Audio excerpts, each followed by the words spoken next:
हाँ तो भाई आ गए वापसी, 5 इंच नीचे कर लो, आज हम गहराई में नहीं उतरेंगे, सही है। तो भाई अस्सलाम वालेकुम, बिस्मिल्लाहिर्रहमानिर्रहीम। मैं हूँ शहजाद अहमद और आज हम बात करने वाले हैं अल्काइल हैलाइड्स की सेकंड पार्ट के ऊपर। अल्काइल हैलाइड्स की मतलब जो रिमेनिंग पार्ट है हमारा चैप्टर नंबर 8 का, उसके ऊपर हम बात करने वाले हैं। अगर मोटी मोटी बात की जाए तो अल्काइल हैलाइड्स 3 तरह के रिएक्शन करते हैं। अल्काइल हैलाइड्स 3 तरह के रिएक्शन करते हैं। पहला रिएक्शन जो है, हम आज रिएक्शन पढ़ रहे हैं, रिएक्शन ऑफ अल्काइल हैलाइड्स। पहला रिएक्शन जो अल्काइल हैलाइड्स करते हैं वो है nucleophilic substitution reaction. Nucleophilic substitution reaction को SN रिएक्शन भी कहा जाता है। जबकि दूसरा रिएक्शन जो अल्काइल हैलाइड्स करते हैं वो है बीटा एलिमिनेशन रिएक्शन। और तीसरा रिएक्शन जो है वो फॉर्मेशन ऑफ ग्रिग्नॉर्ड रिएजेंट। और फिर ग्रिग्नॉर्ड रिएजेंट से जितने रिएक्शन होते हैं वो सारे के सारे हम पढ़ने वाले हैं आज के दिन। लेकिन एक बात मैं आपको बता दूं, थोड़ा डिस्क्लेमर दे दूं। अगर आपको ऐसा लग रहा है कि आप ये वाली वीडियो देखकर सेकंड ईयर की केमिस्ट्री के लिए, इंटर के पेपर के लिए तैयारी कर पाएंगे, तो ऐसा बिल्कुल नहीं है। हम आज सिर्फ और सिर्फ ECAT और MCAT केमिस्ट्री के लिए ये वीडियो बना रहे हैं, क्योंकि हम लोग इसके अंदर डिटेल में नहीं जाएंगे। सेकंड ईयर केमिस्ट्री के अंदर न्यूक्लियोफिलिक सब्स्टिट्यूशन रिएक्शन यानी SN1 रिएक्शन और SN2 रिएक्शन के जितने मैकेनिज्म्स थे, और इसी तरह E1 और E2 रिएक्शन के जितने मैकेनिज्म्स थे, वो बहुत ज़्यादा इंपॉर्टेंट हैं। वो बहुत ज़्यादा इंपॉर्टेंट थे सेकंड ईयर के लिए, इंटरमीडिएट के बोर्ड के पेपर्स के लिए। लेकिन अगर हम आज की बात करें, सिर्फ ECAT की बात करें, तो उसके अंदर मैकेनिज्म नहीं पूछे जाते, क्योंकि मैकेनिज्म बहुत लंबे होते हैं। तो उधर कोई बेसिक शॉर्टकट सवाल आपसे पूछे जाते हैं जो ट्रिकी हो सकते हैं, लेकिन होते हैं MCQs बेस्ड ही हैं। तो हम छोटे छोटे सवालों की बात करेंगे। तो हमने ये 3 मोटे मोटे रिएक्शन पढ़ने आज, बहुत ज़्यादा डिटेल में नहीं जाएंगे, थोड़ा ऊपर ऊपर से पढ़ेंगे। और सबसे पहले हम लोग बात कर लेते हैं न्यूक्लियोफाइल की और इलेक्ट्रोफाइल की। आप लोगों में से बहुत सारे बच्चों को इस बात में परेशानी होगी कि भाई न्यूक्लियोफाइल क्या चीज़ है और इलेक्ट्रोफाइल क्या चीज़ है।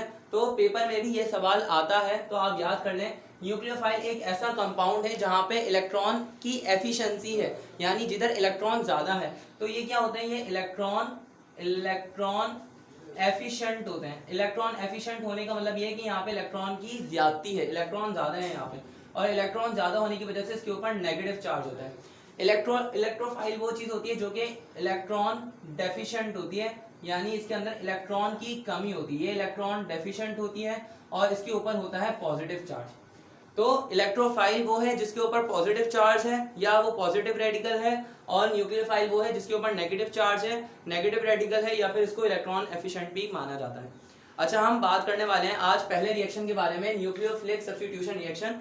न्यूक्लियोफिलिक सब्स्टिट्यूशन रिएक्शन को हम लोग SN रिएक्शन भी कहते हैं। S से मुराद है सब्स्टिट्यूशन और N से मुराद है न्यूक्लियोफाइल। तो इस पूरे रिएक्शन का नाम हो गया सब्स्टिट्यूशन ऑफ न्यूक्लियोफाइल। न्यूक्लियोफाइल क्या हो गया, मतलब एक नेगेटिव वाले पार्ट को आप दूसरे नेगेटिव वाले पार्ट से रिप्लेस करेंगे। एक नेगेटिव पार्ट को दूसरे नेगेटिव पार्ट से क्या करेंगे, रिप्लेस करेंगे। अगर दोबारा से बहुत बेसिक तरह से बात की जाए, भाई इसकी पिक्चर ले लेना। अगर बहुत ज्यादा बेसिक बात की जाए तो ये कुछ ऐसा होगा कि सबसे पहले अल्काइल हैलाइड है, यानी अल्काइल ग्रुप है जिसके साथ में X से मुराद कोई हैलोजन है। अल्काइल हैलाइड है, हमने क्या किया, इसको न्यूक्लियोफाइल के साथ में रिएक्ट करवाया। तो न्यूक्लियोफाइल वो कंपाउंड होता है जिसके ऊपर नेगेटिव चार्ज होता है।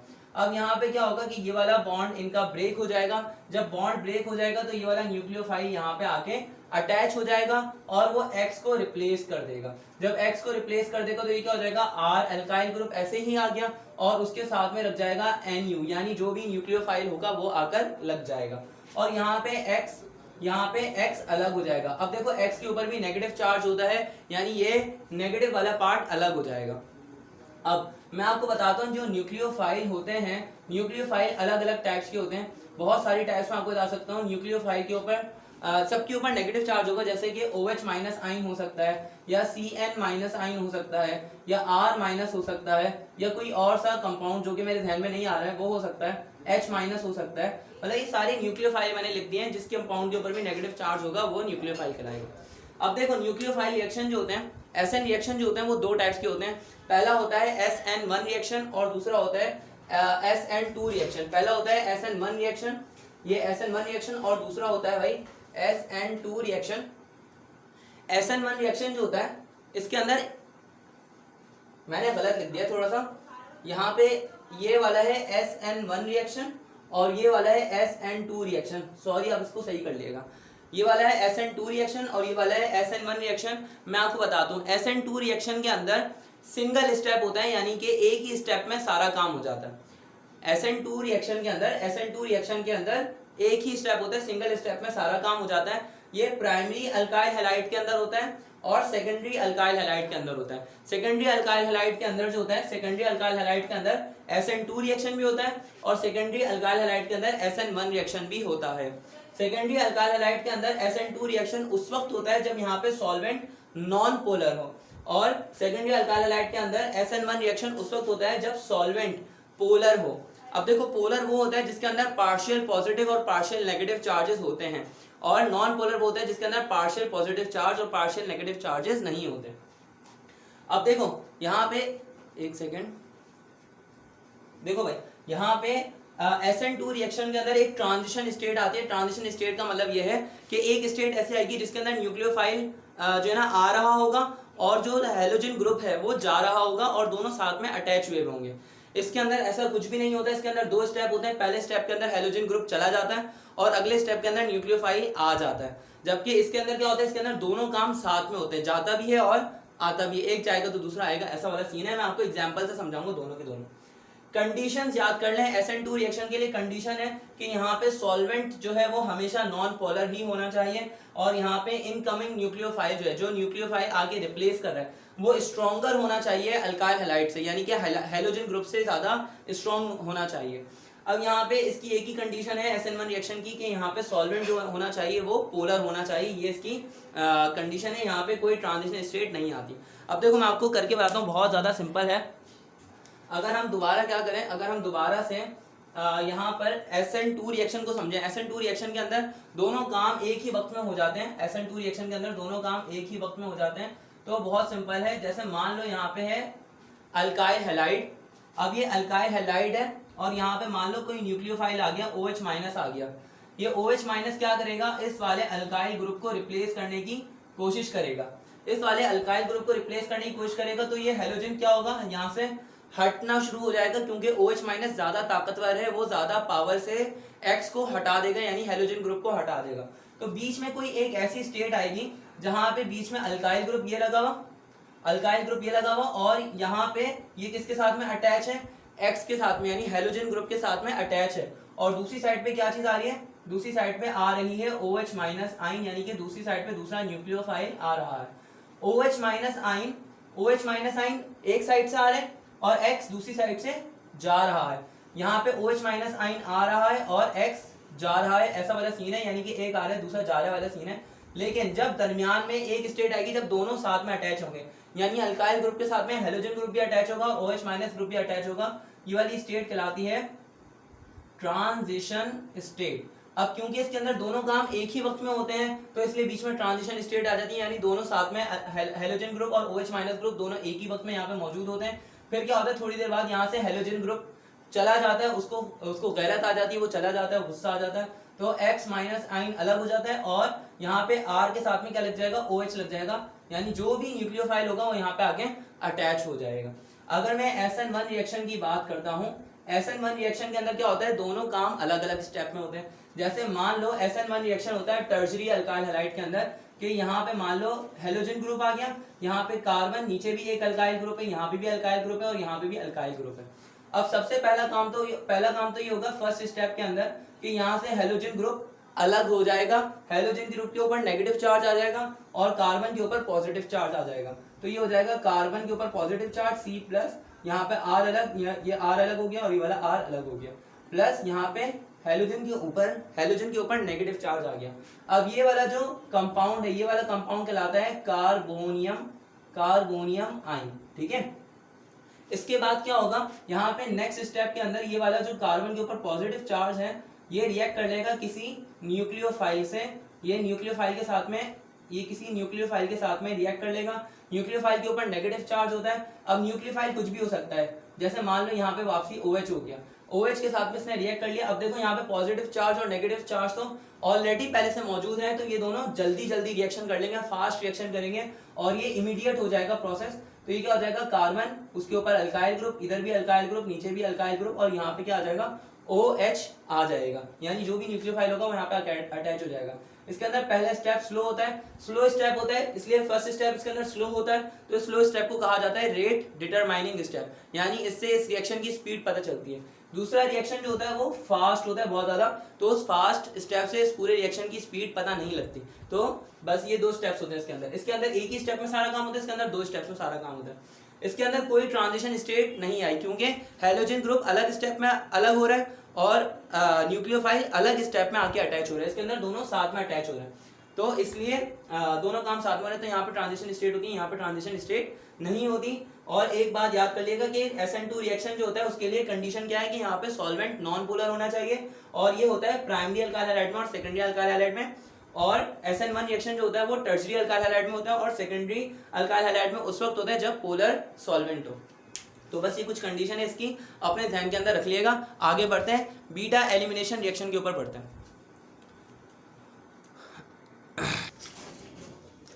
अब देखें स्टूडेंट्स, अब हम लोग बात करें SN1 रिएक्शन और SN2 रिएक्शन के कुछ रिएक्शंस की, कि कब कौन सा न्यूक्लियोफाइल किसको रिप्लेस करता है। वो रिएक्शन मैंने एक चार्ट के अंदर बनाकर लिख लिया है, जलन हो रही है ना, वो रिएक्शन मैंने एक चार्ट के अंदर बनाकर लिख लिया है। तो मैं वो चार्ट आपको बताने लगा हूँ। देखें यहाँ पे रिएजेंट्स हैं, कुछ रिएजेंट्स हैं यहाँ पे जो लाइन से लिखे हुए हैं, और यहाँ पर प्रोडक्ट्स हैं, ठीक है। कुछ भी मेरे पास आपको कुछ भी।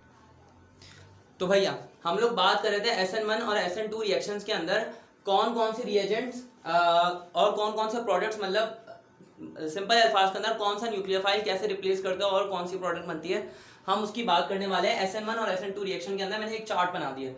देखिए मान लें आपके पास अल्काइल हैलाइड है, अल्काइल हैलाइड को अगर आप रिएक्ट करवा दें किस चीज के साथ में, NaOH के साथ में, एक बात याद रखिएगा, सोडियम जो है वो इलेक्ट्रोफाइल है, वो हमेशा हट जाएगा और वो हमेशा X ग्रुप को लेके फरार हो जाएगा।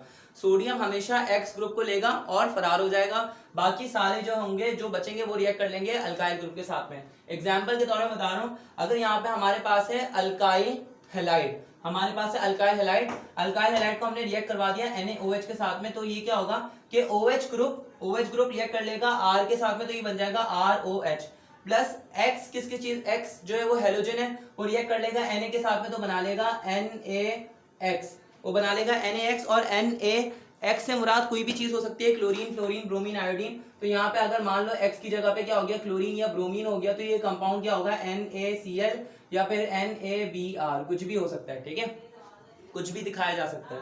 अगर मान लो RX ग्रुप लिखा हुआ है, RX ग्रुप को हम लोग रिएक्ट करवा रहे हैं सोडियम अमाइड के साथ में, यानी NaNH2 के साथ में, तो होगा क्या कि यहाँ से NH2 ग्रुप हट जाएगा, NH2 ग्रुप रिएक्ट कर लेगा इस वाले अल्काइल ग्रुप के साथ में, इस वाले R के साथ में, R के साथ में रिएक्ट करेगा तो बना लेगा RNH2, और यहाँ पे सोडियम इस वाले X के साथ में अलग हो जाएगा और बना लेगा NaX, हर जगह पे NaX बनेगा।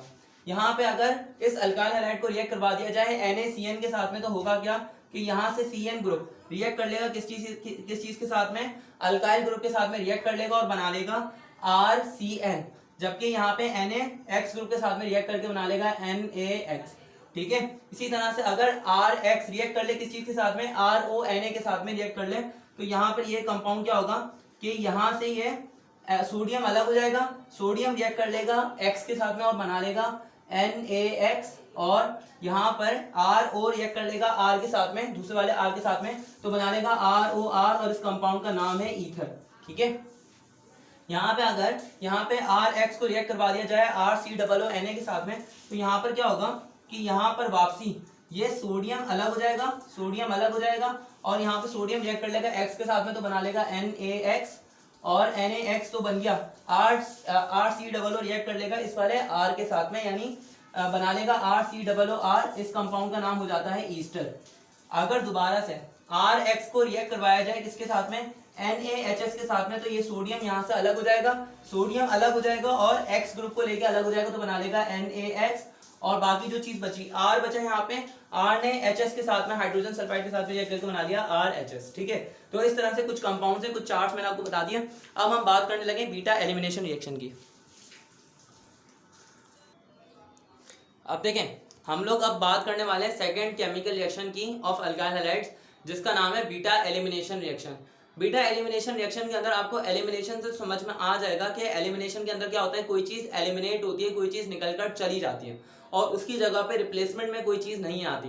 अब बीटा एलिमिनेशन रिएक्शन का मतलब यह है कि यहाँ से बीटा हाइड्रोजन जो होता है वो रिप्लेस होता है लाजमी तौर पर। अब आप बोलेंगे बीटा हाइड्रोजन से क्या मुराद है? ऐसा हाइड्रोजन जिसके दोनों अतराफ में 2 कार्बन एटम्स मौजूद हों, वो वाला हाइड्रोजन कहलाएगा। वो वाला हाइड्रोजन जो होगा इसका मतलब वो बीटा कार्बन से अटैच है और इसका मतलब वो बीटा हाइड्रोजन कहलाएगा। मैं आपको एग्जांपल के तौर पर बताता हूँ। यहाँ पर ये वाला जो हाइड्रोजन है, ये जो 2 हाइड्रोजन है, ये दोनों हाइड्रोजन जिस कार्बन से अटैच हैं वो कार्बन सराउंडिंग में मजीद 2 कार्बन एटम के साथ में अटैच है, इसलिए ये वाला कार्बन कहलाएगा बीटा कार्बन और इसका हाइड्रोजन कहलाएगा बीटा हाइड्रोजन। अब यहाँ पे देखो, यहाँ से बीटा हाइड्रोजन रिप्लेस होगा। जैसे यहाँ पे CH2 है तो ये रह जाएगा CH। जब ये CH रह जाएगा तो इसका मतलब यहाँ पे इसकी एक वैलेंसी होगी खाली और यहाँ पर इस वाले CH2 से ये वाला क्लोरीन जो है या जो भी हैलोजन होगा, जो भी हैलाइड ग्रुप होगा वो चला जाएगा, वो रिप्लेस हो जाएगा। तो इस वाले CH2 ग्रुप की भी वैलेंसी एक हो जाएगी खाली। जब इसकी एक वैलेंसी खाली होगी, इसकी एक वैलेंसी खाली होगी तो ये आपस में मिलकर बना लेंगे डबल बॉन्ड और जो CH3 है वो ऐसे ही आ जाएगा। ये वाला जो पूरा प्रोसेस है, ये वाला पूरा प्रोसेस कहलाता है बीटा एलिमिनेशन रिएक्शन। आपको 2 एग्जांपल से हम लोग बताएंगे।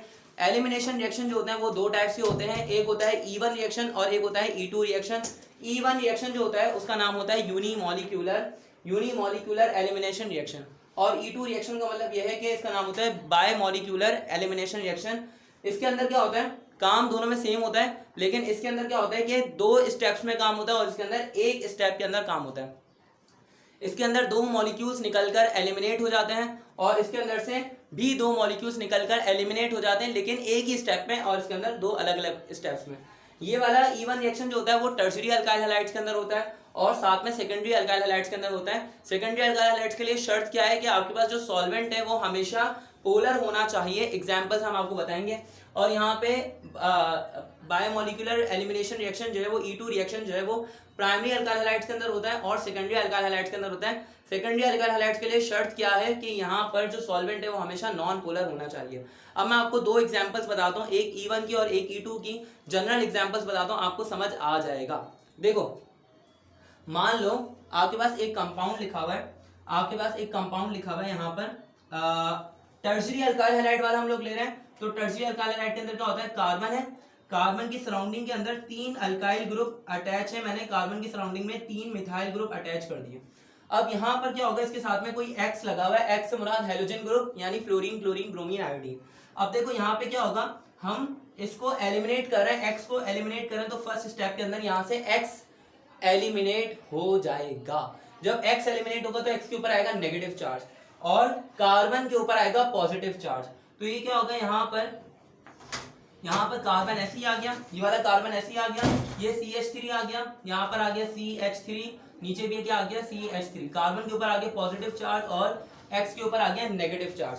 यहाँ पर एक बात याद रखिएगा, यहाँ पर जो आपको सॉल्वेंट चाहिए वो चाहिए पोटेशियम हाइड्रोक्साइड KOH और वो भी अल्कोहलिक जिसने शराब पी ली, मजाक से हटके ये अल्कोहलिक होना चाहिए और पोटेशियम हाइड्रोक्साइड यहाँ पे आपको सॉल्वेंट चाहिए। यहाँ पे X अलग हो जाएगा और यहाँ पे कार्बन के ऊपर पॉजिटिव चार्ज आ गया।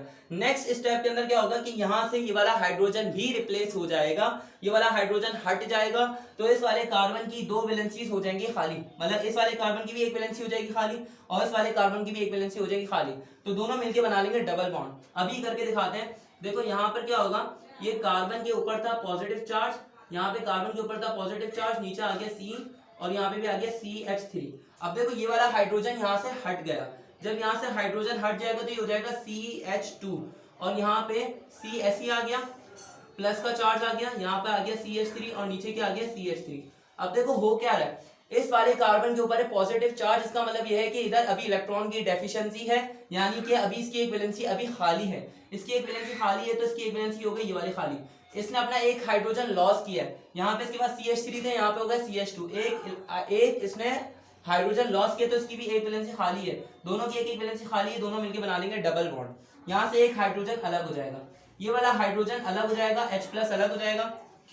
ये जो KOH होता है, ये KOH बेसिकली इनके साथ में रिएक्ट कर लेता है।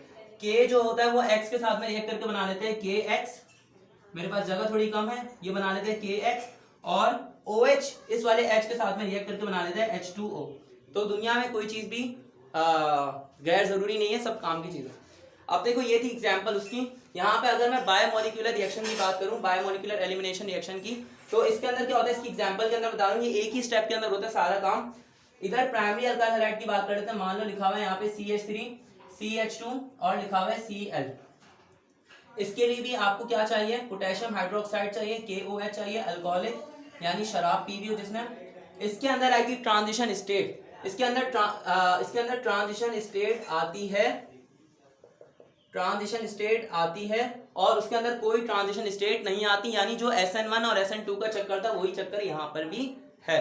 अब देखो यहाँ पे ट्रांजिशन स्टेट आएगी तो ये क्या होगा, यहाँ से ये वाला क्लोरीन रिप्लेस हो रहा होगा, और इसी तरह से यहाँ से ये वाला हाइड्रोजन, एक सेकंड, यहाँ से ये वाला हाइड्रोजन भी क्या हो रहा होगा, यहाँ से एक ये वाला हाइड्रोजन भी रिप्लेस हो रहा होगा, तो ये हो जाएगा CH2, यहाँ पे हो जाएगा CH2, इस वाले कार्बन की एक वैलेंसी हो जाएगी खाली, ऑलरेडी एक बॉन्ड इधर मौजूद है, यहाँ पे हो जाएगा CH2, सही है, CH2, ये वाला क्लोरीन चला गया है, ये वाला क्लोरीन चला गया, तो इस वाले कार्बन की भी एक वैलेंसी खाली हो गई है, इसके वाले कार्बन की भी एक वैलेंसी खाली है, इस वाले कार्बन की भी एक वैलेंसी खाली है, दोनों ने मिलकर बना लिया डबल बॉन्ड। नहीं समझ में आया, एक काम करते हैं दोबारा बताते हैं, एक काम करते हैं दोबारा बताते हैं,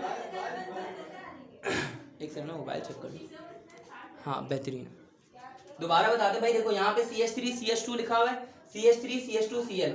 अब देखो यहाँ से ये वाला Cl अलग हो गया, जब Cl अलग हो गया तो CH2 ये बचा, क्लोरीन अलग हो गया तो इसकी एक वैलेंसी हो गई है खाली, यहाँ पे CH3 था, CH3 की जगह पे रह गया CH2, CH2 हो गया तो यहाँ पे भी इसकी एक वैलेंसी हो गई खाली, दरमियान में इनका एक सिंगल बॉन्ड बना हुआ है तो वो सिंगल बॉन्ड ऐसे ही आ गया। देखो ये वाली वैलेंसी खाली और ये वाली वैलेंसी खाली, ये दोनों मिलकर बना लेंगे डबल बॉन्ड, तो ये बन जाएगा इथीन।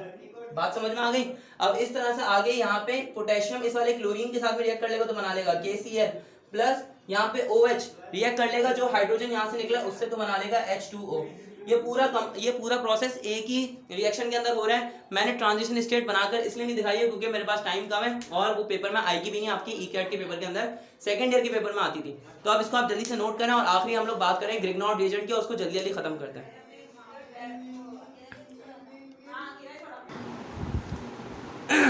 अस्सलाम वालेकुम। अब देखिए हम लोग बात करने वाले हैं ग्रिग्नॉर्ड रिएजेंट की, जो कि आज का हमारा आखिरी टॉपिक है, और इस टॉपिक से आप लोगों की सेकेंड ईयर केमिस्ट्री के अंदर बड़ी हटती थी, बहुत ज़्यादा बुरा लगता था ये टॉपिक, तो मैंने इसलिए इस टॉपिक को बहुत प्रिसाइज और बहुत जनरलाइज वे में लिख दिया है। अब देखिए सबसे पहले आप लोग समझ लें कि ग्रिग्नॉर्ड रिएजेंट होता क्या है। ग्रिग्नॉर्ड रिएजेंट होता है एक ऑर्गेनोमेटालिक कंपाउंड, ऑर्गेनोमेटालिक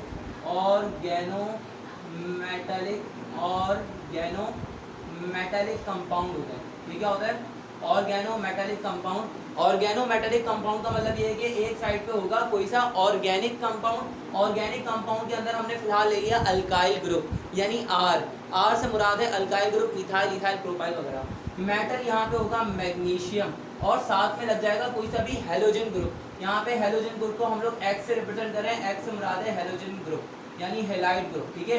तो इसलिए इसका एक नाम और भी है, वो है अल्काइल मैग्नीशियम हैलाइड, और ये नाम मैंने ऊपर लिख दिया alkyl magnesium halide RMgX। RMgX इसका जनरल फॉर्मूला है, ग्रिग्नॉर्ड रिएजेंट का जनरल फॉर्मूला है RMgX। अब सवाल ये पैदा होता है कि ग्रिग्नॉर्ड रिएजेंट को बनाया कैसे जाता है और ग्रिग्नॉर्ड रिएजेंट से कौन कौन सी चीज़ें बन सकती हैं।